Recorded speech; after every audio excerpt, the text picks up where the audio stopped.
4 मई 1967।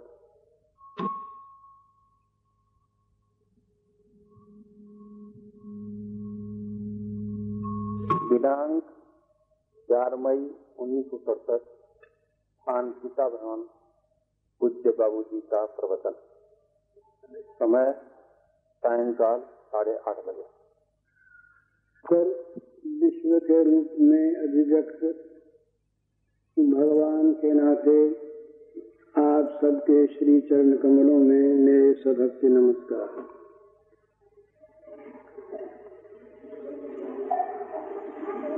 सवेरे अपने साधकों के संबंध में कुछ चर्चा हुई थी। वो प्रश्न जो थे वो प्राय समाप्त हो गए थे। थोड़ी सी बात अवशेष रह गई। उस सिलसिले में यूं तो साधकों के संबंध में जितना विचार किया जाए उतना ही लाभ है। अपने आप को स्फूर्ति होती है ना, अपनी साधना में अपने आप को सावधानी मिलती है, अपने आप को साधना किस प्रकार करनी चाहिए ऐसी स्मृति होती है तो लाभ ही लाभ है। परंतु सिलसिले में दो एक बात रह गई तो उनके संबंध में कुछ थोड़ा सा निवेदन कर देना है।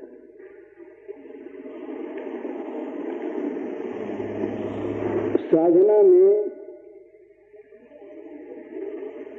कुछ बातें तो वैसी हैं जो सब में एक सी है। जैसे अहिंसा, सत्य, अस्तेय, ब्रह्मचर्य, परिग्रह, शोध, संतोष, तपस्वाध्याय, प्रणिधान, ये जो 10 यम नियम हैं, ये सभी में एक से। जैसे रास्ते चलने वालों के पास रास्ते का खर्च होना चाहिए, साथी होना चाहिए, चाहे वो कहीं जाते हों कोई साथी भी होना चाहिए, राह बताने वाला होना चाहिए, चाहे रास्ता कैसा ही हो और कहीं जाते हो। इसी प्रकार प्रत्येक साधन में ये मानवता के गुण तो सब में होने चाहिए। इंद्रियों का दमन सब में होना चाहिए। मन का साध्य विषयों में संलग्न रहना सब में होना चाहिए। बुद्धि का साध्य में निश्चय होना ये सब में होना चाहिए। अपने आचार्य पर, अपनी साधना पर विश्वास ये सब में होना चाहिए। परंतु कुछ ऐसी बातें हैं जो अलग अलग होती हैं। जैसे रास्ते अलग अलग होते हैं, लक्ष्य अलग अलग होता है। तो इसी प्रकार से कर्म, भक्ति, ज्ञान ये एक ही परम तत्व के प्राप्त कराने वाले हैं, तथापि इनके मार्ग में कुछ विभिन्नता है, थोड़ी विभिन्नता है। तो उसके संबंध में एक बात तो सबसे पहले ये जान लेने की है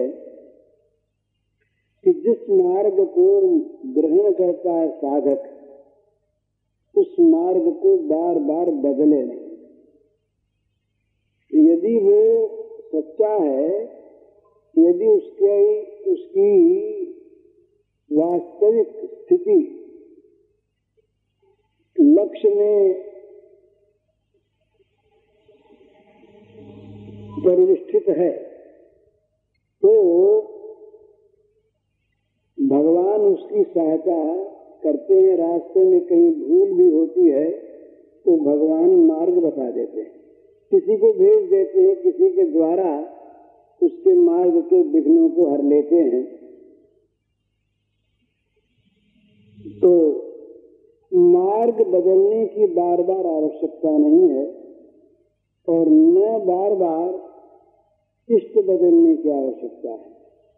और न बार बार जिसके संकेत से, जिसके उपदेश से जिस मार्ग पर चल रहे हैं, उस गुरु को, उस आचार्य को, उस पथदर्शक को बदलने की आवश्यकता है।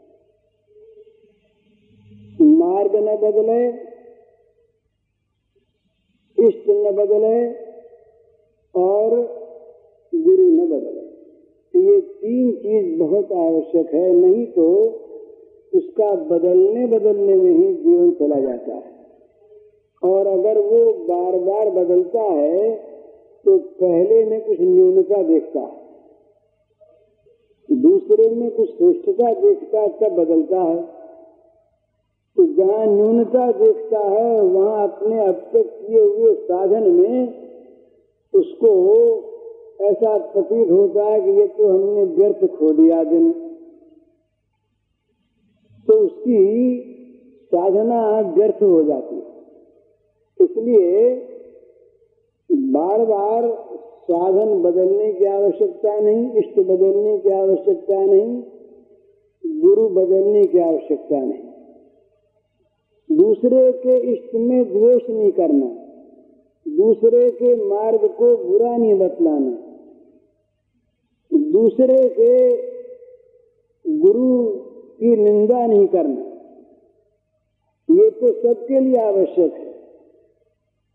क्योंकि वो सभी अपने अपने मार्ग पर जाते। मम वर्तमान वर्तन से मनुष्य पार्थ सर्वशः, भगवान कहते हैं कि सभी लोग भगवान के मार्ग पर जाते हैं, भगवान को पाना चाहते हैं, अलग अलग मार्ग हैं। तो उसमें बार बार जहाँ पर मनुष्य साधक गुरु बदलता है, जहाँ बार बार साधन बदलता है, जहाँ बार बार इष्ट बदलता है, वहाँ पर कहीं पर भी स्थिर होकर वो रह नहीं सकता। स्थिरता नहीं रहती, दृढ़ता नहीं रहती, मजबूती नहीं रहती। और एक चीज जो बनते बनते बहुत पक्की बन जाती है, उसकी बार बार बदलते रहने उससे उसकी पकाई नहीं होती। जिस तरह एक मंत्र है, उस मंत्र का आप निरंतर जाप करते रहिए, मंत्र की शक्ति प्रकट हो जाएगी आपके सामने। किसी देवता का आप वास्तव में उसे इष्ट मानकर उसकी आराधना कीजिए, तो आज के युग में भी देवता प्रकट होते हैं, देवताओं का साक्षात्कार होता है। ये अनहोनी बात नहीं है, ये बिल्कुल सत्य है। तो पकड़ो आज एक को भजा कल दूसरे को, परसों तीसरे को। द्वेष न करे, सबको एक के अनेक रूप माने, परंतु बार बार बदले नहीं। बदलने की आवश्यकता नहीं, एक पर चलता चला जाए। साथ ही ये दीर्घ न छोड़े। दीर्घ काल निरंतर सत्कारा सेवित दृढ़ भूमि, ये सूत्र है पतंजलि महाराज का कि वो साधु दीर्घ काल, वो कहते हैं कि साधन परिपक्व कौन सा होता है? जो दीर्घ काल तक किया जाए, निरंतर किया जाए और सत्कार के द्वारा सत्कार पूर्वक किया जाए। साधन आज एक किया, 2-4 महीने उसको चलाया, फिर छोड़ दिया, फिर दूसरा किया, फिर तीसरा किया, तो जैसे बार बार राह बदलने वाला आगे नहीं बढ़ सकता, रास्ता बदलने में ही उसका समय पूरा हो जाता है। इसी प्रकार बार बार साधन बदलने वाला तो बदलने में रह जाता है, आगे बढ़ नहीं पाता। तो निरंतरता होनी चाहिए और दीर्घ काल तक होना चाहिए। दीर्घ काल का अर्थ ये कि जब तक सिद्ध न हो, जब तक सिद्ध न हो तब तक सफलता प्राप्त न होने तक उस साधन में लगाई रहे, दृढ़ता पूर्वक, विश्वास पूर्वक। और दीर्घ काल का भी ये अर्थ नहीं कि वो चले तो बरसों तक, लेकिन थोड़े थोड़े समय बीच बीच में चलता रहे, छूट जाए। तो जो बीच बीच में छूट जाता है, निरंतर नहीं होता, जिसमें अंतर पड़ जाता है, वो साधन भी परिपक्व नहीं होता। तीसरी बात, साधन होना चाहिए श्रद्धा संकल्प, श्रद्धा सहित सत्कार पूर्वक, जिसकी साध्य में रति होती है, जिस वस्तु को प्राप्त करना चाहता उसमें अगर प्रीति होती है तो उसकी प्राप्ति की साधना में उससे कम प्रीति नहीं होती, बल्कि वो अधिक प्रीतिकर होता है। अपने प्रभु को मिलाने वाला जो है वो प्रभु से भी अधिक बढ़कर प्यारा होता है, क्योंकि उसने प्रभु को मिलाया। तो जो साधन प्रभु की प्राप्ति में सहायक होता है, साधन बनता है, उपाय बनता है, वो बड़ा प्रिय होता है। उसके प्रति बड़ी सत्कार बुद्धि होनी चाहिए, उसके प्रति बड़ी श्रद्धा बुद्धि होनी चाहिए। ये बड़ी आवश्यक बात साधक के लिए है, याद रखने की। साथ ही साथ ये और याद रखे कि जिस प्रकार की साधना में वो संलग्न है और उसे जिस प्रकार का आदेश प्राप्त है, उसमें उसको पूर्ण विश्वास रखना चाहिए। नहीं तो आज सवेरे जैसे बात हुई थी, विश्वास न होने पर साधन हिल जाता है, वो जगह जगह और जगह से चीजों को ढूंढता है और ढूंढ करके अपने साधन में त्रुटि देखता है, अपने गुरु में त्रुटि देखता है, उन्हें बताता है कि यूं न करके यूं करना चाहिए, साधन छूट जाता है। तो जिस साधन में वो प्रवृत्त है और गुरु के जिस आदेश से वो साधन कर रहा है, उसमें उसकी दृढ़ श्रद्धा होनी चाहिए। और असल बात तो यह है कि जहाँ श्रद्धा होती है, जहाँ विश्वास होता है, वहाँ ये कहने की बात तो है देर लगती है, लेकिन देर नहीं लगती है। भगवान ये अपने स्वभाव को नहीं छोड़ते साधक के स्वभाव को देखकर। भगवान तो केवल साधक का भाव देखते हैं। जो साधक भगवान की ओर सचमुच सच्चे हृदय से बढ़ना चाहता है, भगवान उसकी ओर स्वाभाविक बढ़ते हैं। ये भगवान का स्वभाव, ये यथा माम प्रपद्यन्ते तां तथैव भजाम्यहम्। मुझको जो जिस भाव से भजता है, उसको मैं उसी प्रकार से भजता हूँ। तो जो भगवान की ओर अग्रसर होता है, भगवान उसकी ओर अग्रसर होते। पर अग्रसर होने में भगवान कहीं अपनी चाल मंद कर दें, उसकी चाल मंद देखकर, ये नहीं हो सकता। जिसकी जैसी चाल, अब गर्व से कोई कह दे कि तुम सीखी की चाल चलो, तो वो चल नहीं सकता। इतनी जो उसकी स्पीड है, गरुड़ की चाल जो है, गति है चलने की, उस गति में इतनी मंदता वो ला नहीं सकता कि वो चींटी की चाल चले। तो भगवान जब संकल्प करते हैं कि हम अमुक की ओर आगे बढ़ें, अमुक से मिलें, तो भगवान का संकल्प और भगवान के संकल्प की सिद्धि, ये दोनों साथ होती है। भगवान का संकल्प कालांतर में सिद्ध होने वाला नहीं, संकल्प और संकल्प की सिद्धि साथ होती है। संकल्प किया मैं एक बहुत हो जाऊं, जगत बन गया, एक ओम बहुश्याम, मन में आया खेलने की बात, खेलना अकेले में होता नहीं, एक आखिर नरम से संकल्प हुआ, जगत सृष्टि हो गई। तो भगवान के लिए श्रद्धा विश्वास होने पर भगवान उसे मिलने में देर नहीं करते। अब ये और दूसरी बात है कि भगवान का जहाँ समर्पण का भाव होता है साधक में, वहाँ भगवान स्वतंत्र होते। स्वतंत्र तो हर जगह है, भगवान सर्वतंत्र स्वतंत्र हैं, भगवान पर किसी का शासन नहीं। लेकिन जहाँ कोई नियमबद्ध साधना होती है, वहाँ नियमानुसार ही भगवान को उसका फल देने की तैयारी रखनी पड़ती है। वो फल देना, तैयारी रखना, ये सब भगवान की भगवत्ता के लिए कोई न कोई विघ्न है, न कोई छोटी बात है, न कोई अनहोनी बात है। लेकिन वो नियमानुकूल अमुक कर्म करेगा, अमुक फल मिलेगा, अमुक प्रकार की क्रिया होगी तो अमुक प्रकार का उसका परिणाम होगा।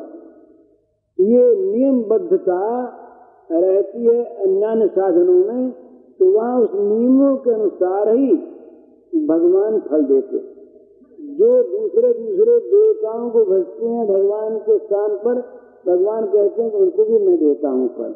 यो यो याम याम तनु भक्त श्रद्धया आशुति कुछ तस्याचराम श्रद्धाम तांग विधाम यम, यानी कि बीच में पढ़ के अपने दे दें।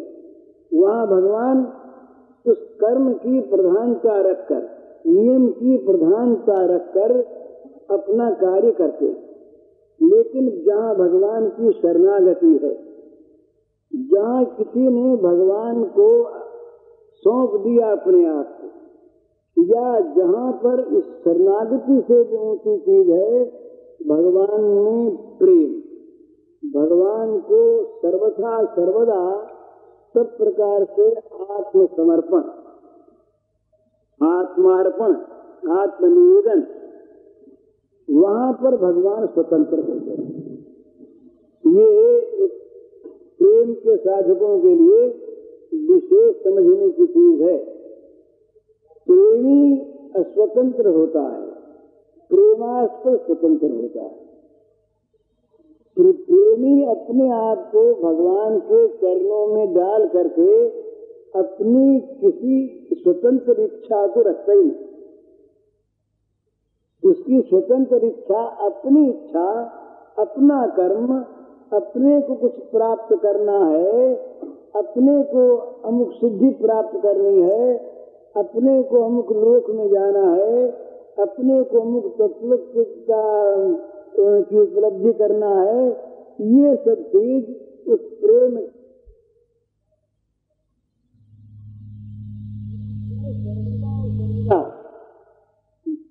अपने आप को केवल एक शर्त पर दे देता है। वो शर्त है अपने भगवान के प्रति प्रियतम भाव और प्रियतम के सुख की आकांक्षा, बस।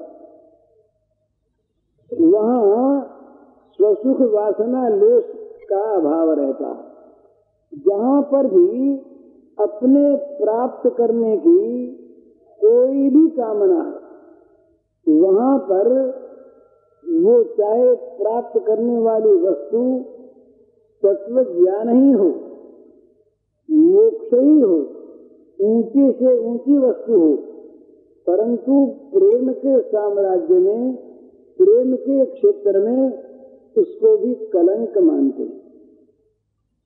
वो कहते हैं कि वहाँ पर निज सुख की इच्छा हो गई ना, अपने बंधन से मुक्त हूँ, अभी बंधन में है तो बंधन में मुक्त हूँ। जहाँ पर मुक्त होने की कामना है वहाँ बंधन की अपेक्षा है, ये बिल्कुल सीधी बात है। मुमुक्षुता जहाँ पर किसी में प्रकट होती है वहाँ बंधन है। बंधन न हो तो मोक्ष की इच्छा हो कैसे? छूटने की इच्छा वहीं पर है जहाँ कोई बंधा है। जहाँ बंधा नहीं है वहाँ छूटने का कोई स्वारस्य नहीं, और बंधा अगर कोई है तो वो कोई मैं है। बंधन अहम के बिना नहीं होता। तो जहाँ छूटने की इच्छा है वहाँ बंधन है, मुक्ति की कामना जहाँ पर है वहाँ बंधन है, और जहाँ बंधन है वहाँ कोई अहम है। तो वो अहम बंधन रूपी दुख से मुक्त होकर सुखी होना चाहता है। ये कामना नहीं है, तथापि एक ऐसा क्षेत्र है जहाँ पर इस कामना को भी कामना माना, और इस कामना को भी वो प्रभु के समर्पण में एक कलंक माना है कि ये इतनी सी चीज पास में अपने रख ली, इतना अहम के मंगल की भावना अपने अंदर में रख ली। तो वो जो प्रेम का साधक है, वो जो प्रेमी है, वो इसकी भी क्रिया नहीं करता, इसकी भी इच्छा नहीं करता, वो इसको भी कलंक मानता। तो वो केवल और केवल चाहता है प्रियतम का सुख, अतएव उसकी अपनी चाहना, उसकी अपने को कोई चीज पाना, ये उसके पास रहता है। ये स्वतंत्र इच्छा, स्वतंत्र अस्तित्व, स्वतंत्र विचार, स्वतंत्र कार्य, ये उसके पास नहीं रहते। वो सब में सब प्रकार से अपने को अपने प्रियतम भगवान के चरणों में सौंप कर सारी स्वतंत्रता उनको दे देता है। वो चाहे जैसे बरतें।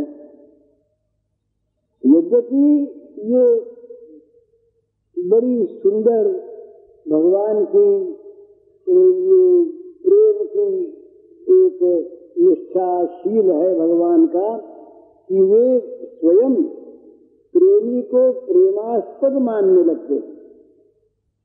ये उनका इतना औदार्य है कि वो प्रेम करने वाले के प्रेम को केवल स्वीकार नहीं करते, वो स्वयं उसके प्रेमी बनकर उसको प्रेमास्पद मानने लगते हैं। जैसे वो भजता है इसी प्रकार वो उसे भजने लगते हैं। इसीलिए हमारे वैष्णवों ने बड़े सुंदर शब्दों में कहा है कि राधा आराधिका भी है और राधा आराध्या भी है। राधिका आराधिका भी है और राधा आराध्या भी है। कहीं वो प्रेम का विषय है और कहीं वो आश्रय का विषय है। तो इस प्रकार से भगवान का ये स्वभाव है। लेकिन प्रेमी राधा, वो कुछ भी उसका नाम कहें, वो कभी इस प्रकार की कल्पना नहीं करती मन में उनके इच्छा के विरुद्ध, उनके सुख के विरुद्ध, उनके मन के विरुद्ध कभी भी कि हमें प्रियतम इस रूप में प्राप्त हो। ये भी नहीं। ये महाराज ब्रह्म वैवर्त को जिन्होंने देखा है वो जानते हैं कि ब्रज छोड़ने के बाद जब ये यहाँ से पधारने लगे गोलोक धाम को, 100 वर्ष के बाद सब गोपियों से मिले, सब राधा से मिले। यूं तो नित्य मिले हुए हैं ही हैं, लेकिन गोपियों ने, राधा ने कभी अपने मन में उनकी इच्छा के विरुद्ध मिलन में अत्यंत उत्कट आकांक्षा होते हुए भी मिलन का प्रयास नहीं किया। उत्कट आकांक्षा है, मिलने की तीव्रतम इच्छा है, मिलने में परम सुख है। प्रियतम के मिलन के समान कोई सुख जगत में है नहीं, परंतु ब्रह्मानंद भी इसके सामने नीचा माना गया है। परंतु यदि प्रियतम अमिलन में सुख की अनुभूति करता है, मिलन में सुख की अनुभूति करता है तो मिलता स्वतंत्र है ही, नहीं मिलता है तो अमिलन में वो सुख की अनुभूति करता है। अतएव अमिलन जनित जो महान दुख है, ये महान दुख प्रियतम के सुख में हेतु होने के कारण से परम सुख रूप बन जाता है। ये समझ में आई होगी बात। एक आदमी, कोई प्रेमी, कुछ भी उसका नाम रखें, वो किसी से मिलने के लिए अत्यंत आतुर है।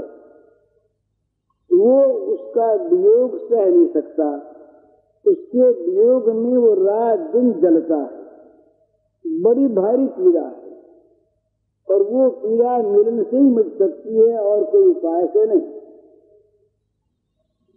तो मिलन आकांक्षित है ही, कोई संदेह नहीं इसमें, परंतु उसको अगर ये मालूम हो जाए कि जिससे मैं मिलना चाहता हूं वो मेरा प्रियतम मुझसे न मिलने में सुख का अनुभव करता है,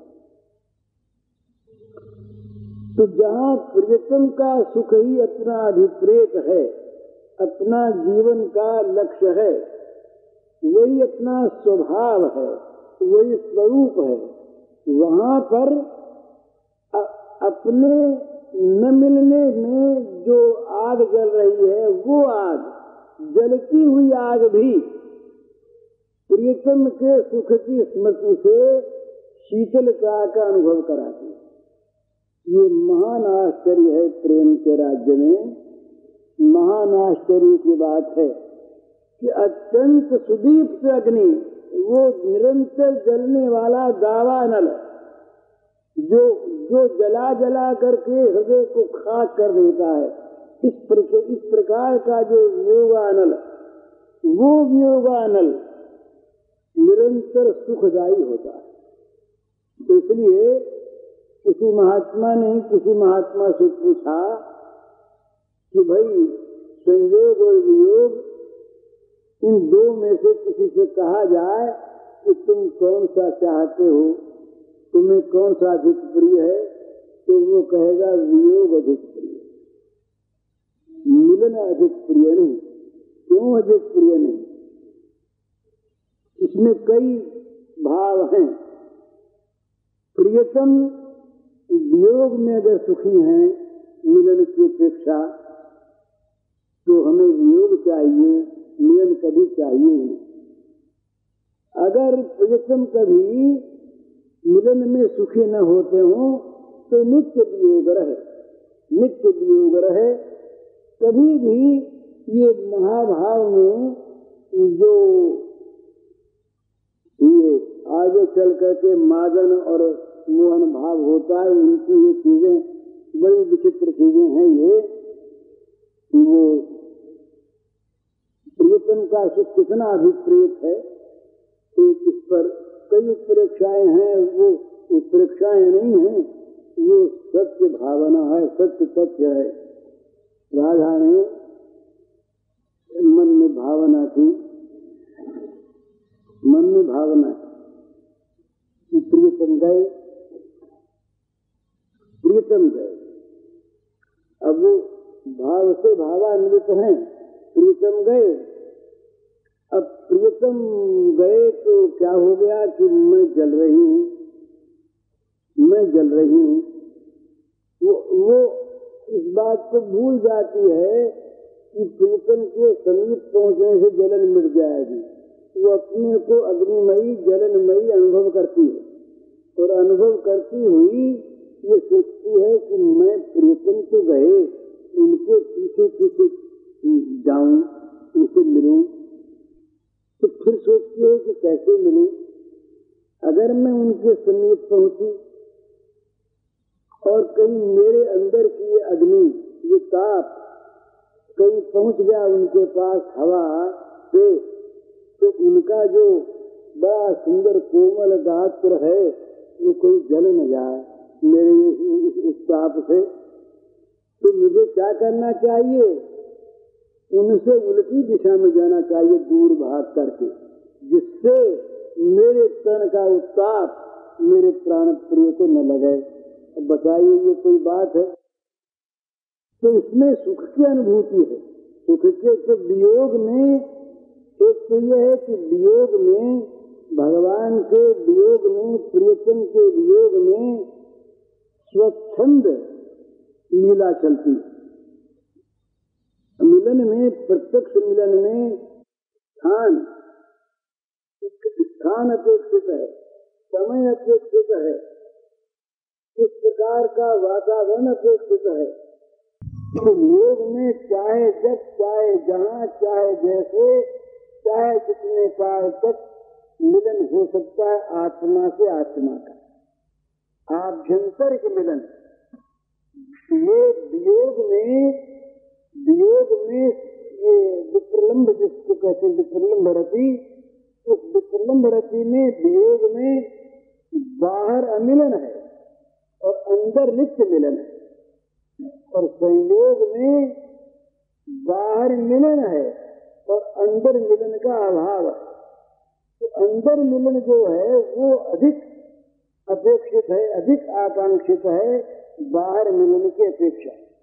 इसलिए वो जो प्रेमी जन है, वो जो प्रेमी है, वो अपनी तरफ से कोई स्वतंत्र इच्छा नहीं करता, बल्कि अपनी सारी इच्छा, अपना सारा का सारा मनोरथ वो प्रियतम के मनोरथ में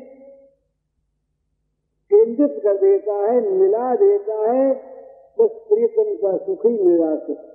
तो प्रेम के साधक को इस बात का ध्यान रखना है कि अमुक चीज मुझे क्यों नहीं हो गई और अमुक चीज क्यों नहीं होनी चाहिए, अमुक चीज यूं मिलनी चाहिए, अमुक चीज इतने काल में मिलनी चाहिए, कब मिलेगी, मिलेगी कि नहीं मिलेगी, क्यों मिलेगी, किस रूप में मिलेगी, इत्यादि ये जितने भी अपनी आकांक्षा के प्रश्न हैं, ये प्रश्न प्रेम के साम्राज्य में, प्रेम के साधक के हृदय में नहीं लिखने चाहिए। वो केवल अपने प्रियतम के सुख की साधना में ही संलग्न है। सुख की साधना में अपना स्वातंत्र नहीं, सुख की साधना में अपनी स्वतंत्र इच्छा नहीं, सुख की साधना में अपना स्वतंत्र मनोरथ नहीं, प्रियतम जिस बात में सुखी। यहाँ तक होता है कि यदि प्रियतम, ये विनोद की बातें हैं पर विनोद नहीं, ये प्रेम के स्वरूप को बतलाने वाली है। यदि प्रियतम इस बात में सुखी होता हो तो उसका प्रेमी प्रियतम का तिरस्कार करे।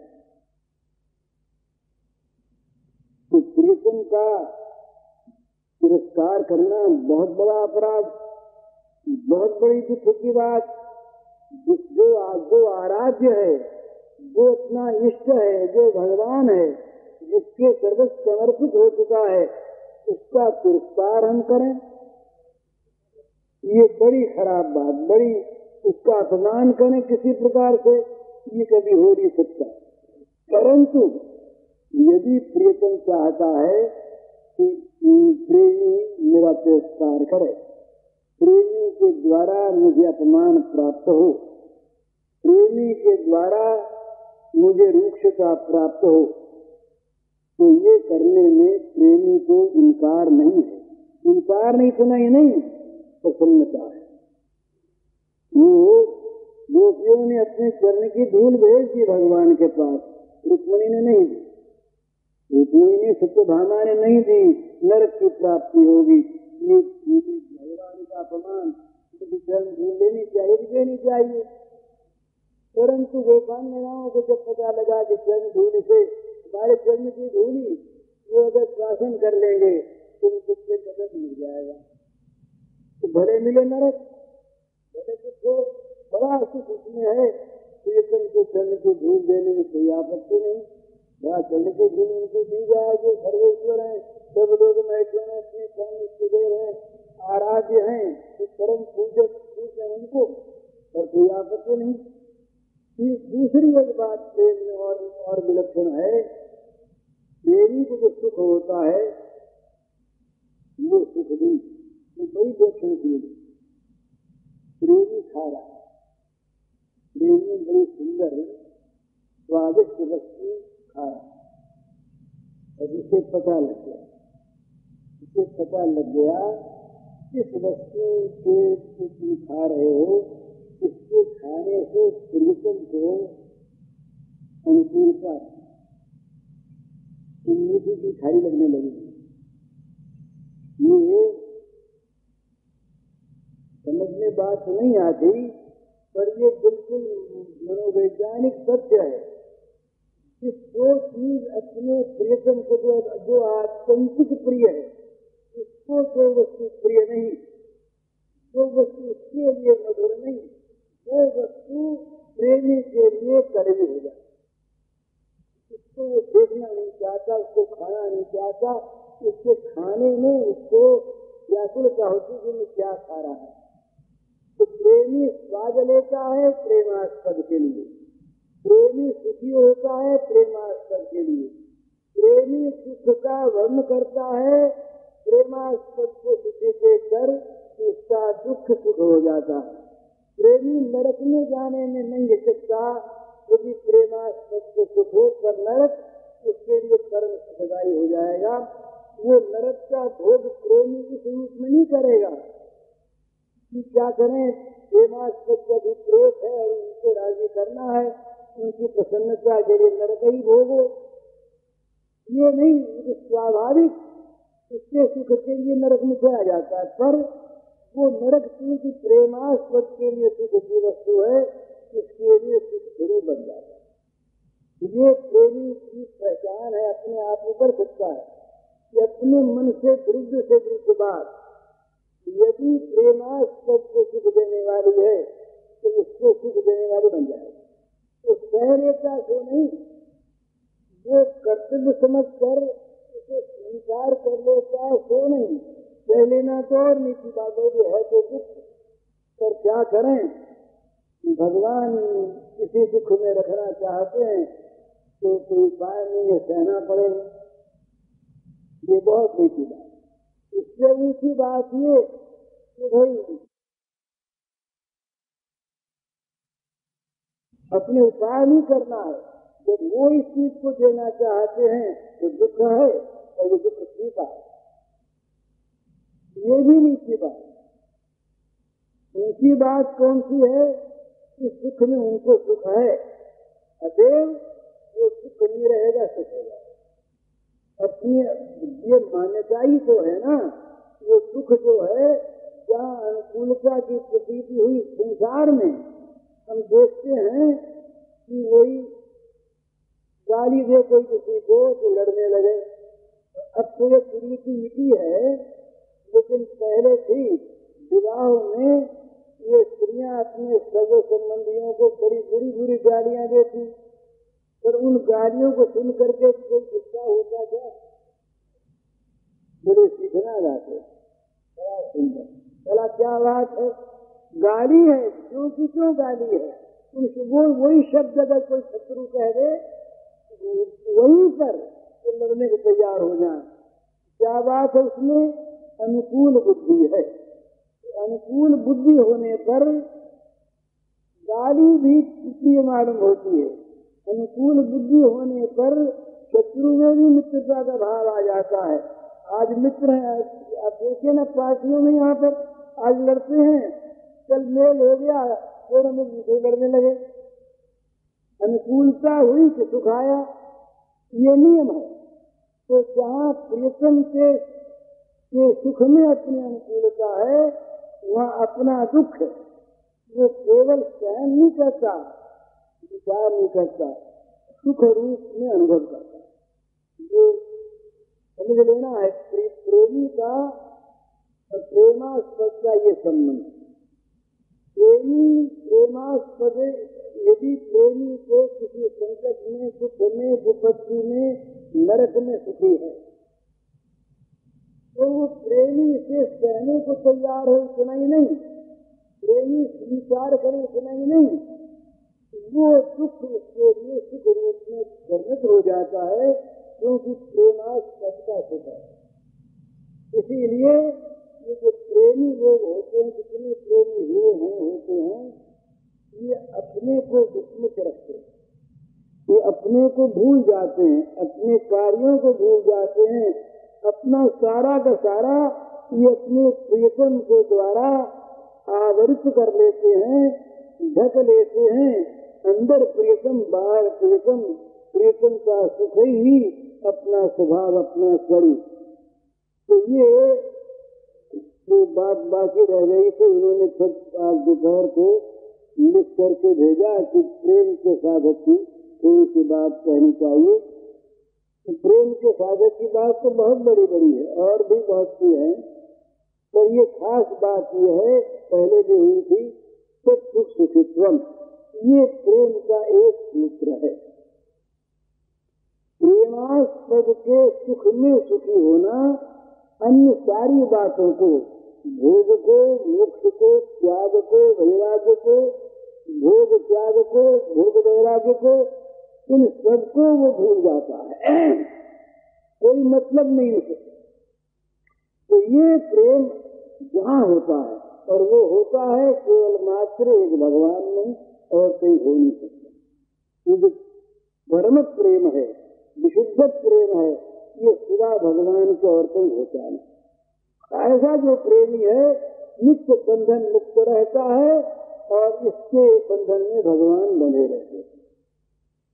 भगवान सबको बंधन मुक्त करते हैं, पर भगवान प्रेम के बंधन में बंध जाते हैं। जिन बांधो सुर सुर नाग नर प्रबल कर्म की डोरी, सूर्य विचिन्न ब्रह्म जसमत हथि बांधो सकतन खोली। ये प्रेम का बंधन भगवान स्वीकार करते हैं, क्यों? इसमें त्याग ही त्याग, प्रेम में त्याग ही त्याग है। प्रेम में आकांक्षा, चाहना, वासना, लालसा, क्रिया, इच्छा इत्यादि को स्थान नहीं। ये जितने भी चाह के पर्याय हैं, ये सब के सब प्रियतम के सुख की चाह में समा जाते हैं।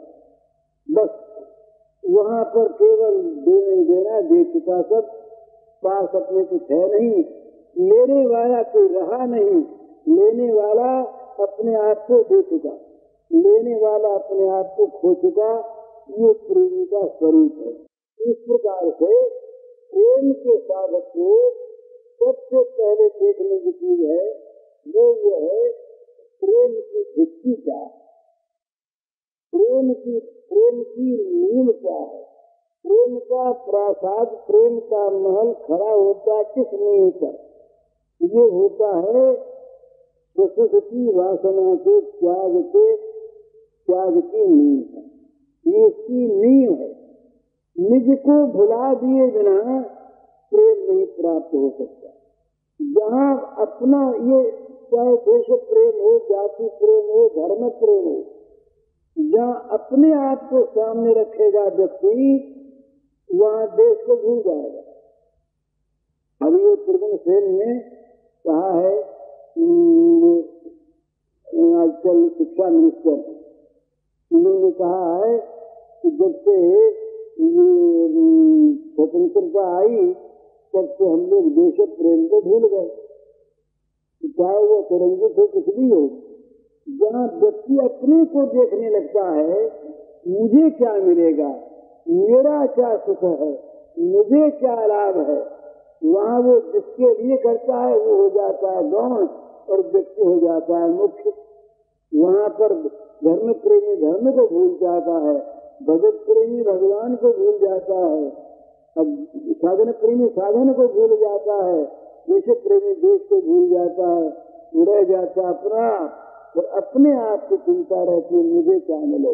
भगवान को प्रेम किया मैंने, बदले में क्या मिला? दुख मिला, बदले में निराशा मिली, बदले में अपमान मिला। तो ऐसे प्रेम को लेकर के क्या करना है? प्रेम का सारा मामला खत्म हो गया, प्रेम का साम्राज्य ही खो गया। यहाँ पर अपने को क्या मिला? जहाँ अपने को मिला देखना है, वहाँ उसका नाम प्रत्यक्ष काम है। काम और प्रेम का यही अंतर है। निजेंद्रिय प्रीति इच्छा चार नाम काम, चैतन्य महाप्रभु के प्रसंग में आता है। निजेंद्रिय प्रीति इच्छा चार नाम काम, कृष्ण सुख इच्छा धरे प्रेमना, काम अंधकम प्रेम निर्मल भास्कर। जहाँ अपने सुख की इच्छा है उसका नाम काम है, और जहाँ प्रियतम किसी के सुख की इच्छा है उसका नाम प्रेम है। काम अंधकार है, काम अंधतम, प्रेम निर्मल भास्कर। काम अंधकार है क्योंकि वो अंधेरे को लाता है। जहाँ भोगेच्छा, जहाँ स्वयं सुखेच्छा है वह अंधकार मिलता है, वहाँ प्रकाश नहीं मिलता। सात्विकता खो जाती है, कामना ज्ञान को हर लेती है, सात्विकता चली जाती है। निष्काम भाव आ ही नहीं सकता कामना वाले के अंदर। तो निष्काम और प्रेमी सकाम भाव में रह नहीं सकता। ये बिल्कुल विरोध है। प्रेमी भी हो और सकामी भी हो, ये संभव नहीं। जो सकामी है प्रेमी नहीं, और जो प्रेमी है सकामी नहीं। वो निष्काम अपने को कहता नहीं, क्योंकि कामना को हो तो निष्काम बने, वो निष्काम नहीं है। वो प्रियतम सुखकामी है, परंतु अपने लिए उसकी सारी कामनाओं का सर्वथा सर्वदा के लिए अंत हो चुका। समझ बताइए तो कामना पास रहती नहीं। जहाँ कामना रहती है वहाँ पर प्रेम संपन्न नहीं होता। प्रेम की संपन्नता के लिए उसके अंदर निष्कामता आनी सर्वथा ये अनिवार्य है, आवश्यक है। तो प्रेमी को क्या करना चाहिए? प्रेमी को सबसे पहले ये सीखना है कि मुझे बड़े से बड़े त्याग करने के लिए तैयार रहना पड़ेगा। जितना भी प्रेम है, जितनी भी आसक्ति है, तुलसीदास महाराज कहते हैं बड़े प्रेमी कहोन सुगति सुमति संपत्ति कछु रिद्धि सिद्धि विपुल बड़ाई हेतु रहित अनुराग राम पद बढ़ अनुदिन अधिकाई। जहाँ प्रेम नहीं, जहाँ प्रेम की आकांक्षा नहीं, जहाँ प्रेम का साम्राज्य नहीं, इस प्रकार की सद्गति मुझे नहीं चाहिए, इस प्रकार का मोक्ष नहीं चाहिए, इस प्रकार की सद्बुद्धि मुझे नहीं चाहिए, सुमति सुगति, इस प्रकार की संपत्ति नहीं चाहिए, चाहे वो लौकिकी हो चाहे पारमार्थिकी हो। रिद्धि सिद्धि नहीं चाहिए, और जो सबसे बड़ी लोगों को फंसाने वाली चीज होती है विपुल बड़ाई, वो नहीं चाहिए। तो क्या चाहिए? हेतु रहित अनुराग राम पद बढ़ अनुदिन अधिकाई। भगवान राघवेंद्र के श्री चरणों में मेरा बिना हेतु का अनुराग, अनुराग में अगर हेतु है तो काम हो गया। अनुराग में ये विशेष समझने की जिद फिर कभी होगी। ये 8 स्तर माने हैं प्रेम के, 8 स्तर होते हैं। प्रीति, स्नेह, प्रणय, मान, राग, अनुराग, भाव, महाभाव। महाभाव के फिर मागन मोगन और आगे चल के भाव होते हैं। ये उत्तरोत्तर विकसित प्रेम का स्वरूप होता है। ये प्रेम का शास्त्र है, वो अलग है।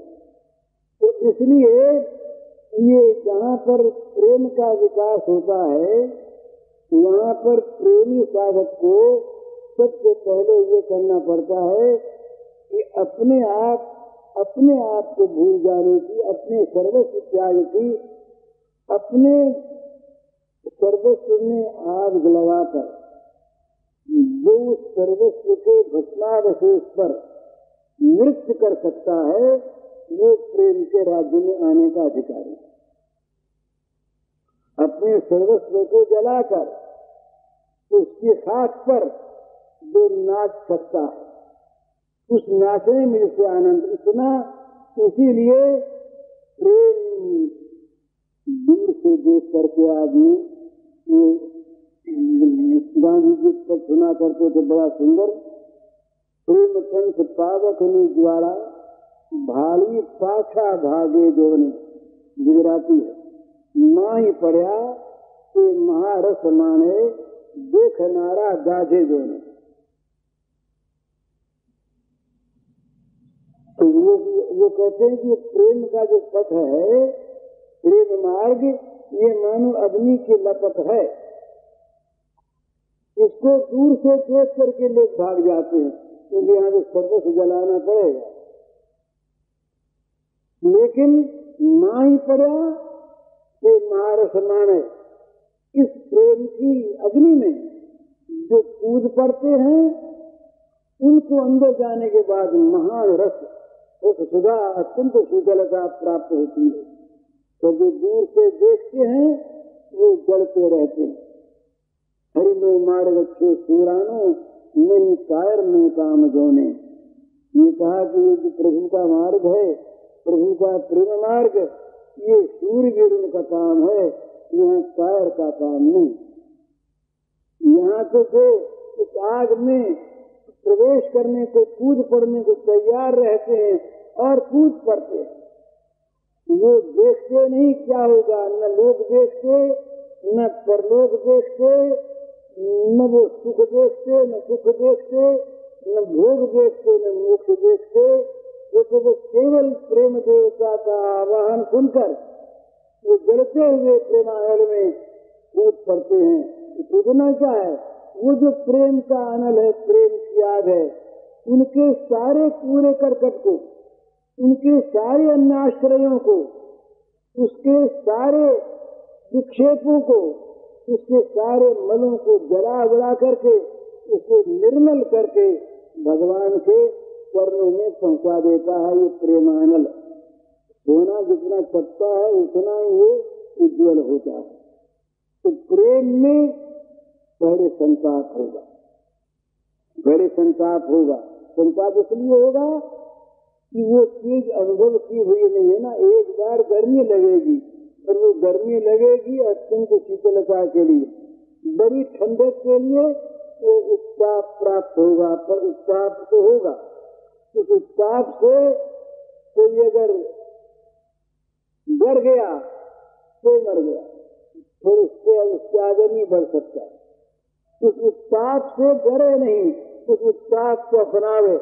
जहाँ उस उत्ताप को अपनाया, गले लगाया कि उत्ताप वो बड़ा सुंदर शीतल अमृत बन जाएगा, सुधा बन जाएगा। इस प्रकार से प्रेम के साधक को सावधानी के साथ, शूरवीरता के साथ अपना कर्तव्य निश्चय करके, अचल और अचल भाव से सर्वस्व समर्पण भगवान के करके और भगवान की इच्छा पर, भगवान की स्वतंत्रता पर, भगवान के सुख पर छोड़ करके निश्चिंत हो जाना चाहिए। ये प्रेम का साधक है। हरिओम। वो प्रश्न उनका रह गया, आगे बढ़ रहा है उनका शारदा जी का, वो रहन सहन के बारे में क्या क्या बातें लिखी है। ये बात बीच में बातें रह गई, थोड़ा महाराज जी कहते हैं गोविंद